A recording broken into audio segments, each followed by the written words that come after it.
ЛРТ ісі бойынша іздеуде жүрген бас фигуранттар Интерпол тізімінде жоқ. Бұлай деген мәжіліс депутаты Райымқұлов құзырлы органның әрекетсіздігіне ашуын білдірді. Расымен де, бас прокуратура нағыз кінәлі тұлғаларды табуға қандай шара қолға алып жатыр? Ұрланған ақша мемлекет қазынасына қайтарылады ма? Алдағы 5 минутта айтамыз. Армысыздар? Сіздермен бірге Қалия Әубәкіров.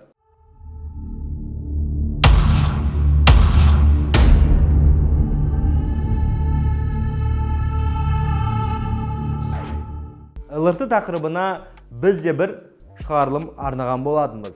Оны еске алу үшін сілтемені төменде қалдырамыз.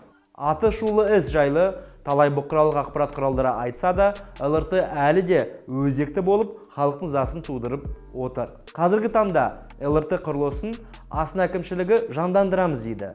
Ал қылмыстық іс бойынша сот айналасында да біраз кикілжің шығып жатыр. Ең қызығы, осы құрылысты бастаған жүргізілуін жетік тексермеген лауазымды тұлғалар әлі де билік басында. Болар қателік болды, бірақ одан сабақ алмай жүрген жан табылмай жатқаны өкінішті.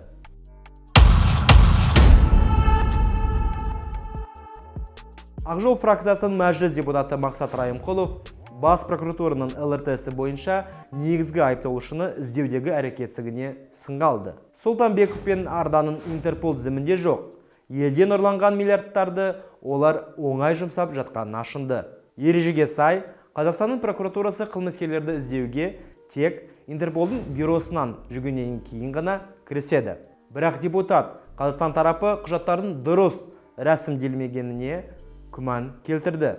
Оның үстіне Райымқұлов отандық Стоунхендж үшін мемлекет қазынасынан бақандай 120 миллиард теңге бөлінсе де, жұмыстың 15% ғана орындалғанына ашынды.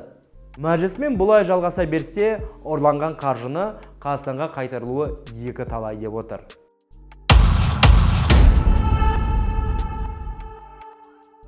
Депутаттың сөзінше, шетелге заңсыз шығарылған қаражат табылса, шыққан жері белгісіз байлық ретінде шет мемлекеттердің пайдасына тәркіленуі мүмкін екен түсіну керек. Бастысы, ұрланған шенеуніктердің меншігі емес, қазақ халқына тиесілі қаражат. Бұл мәлімдемені ешкім жоққа шығармайды. Әлеуметтік желілерде олардың отбасы мүшелерін Нью-Йорктегі алаңсыз өмірі туралы жазбалар жиі байқалады. Бұл қаражатты қайтару да белгісіз мерзімге кейінге қалдырылды. Біздің құқық қорғау органдары қызметкерлері маңдай термен табылғанын бәрі жұмсалғанша күтетін шығар бәлкім.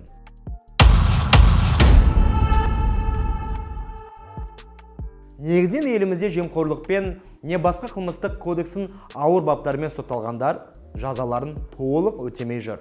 Олар көбінесе шартты түрде абақтыдан шығып, жымқырған ақшалары қалталарында қалып қояды. Сондай сотталғандардың тек бірнешеуі шығар жазаларын толық өте шықты. Сотталғандарды айтпай-ақ, билік басындағылар қателік жасап, отставкаға мәжбүрлі түрде өз еркімен кеткендерінің өзі уақыт өте келе мемлекеттік ақпаратқа қайтып келеді.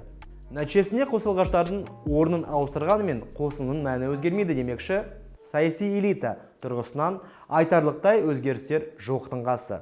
Ал елге болса түбегейлі реформалар керек. Кей кезде реформалар да баршылық, бірақ оларды іске асыруға аса талпыныс жоқ. Арнаға жазылып, пікір білдіріп, лайк басуды ұмытпаңыздар.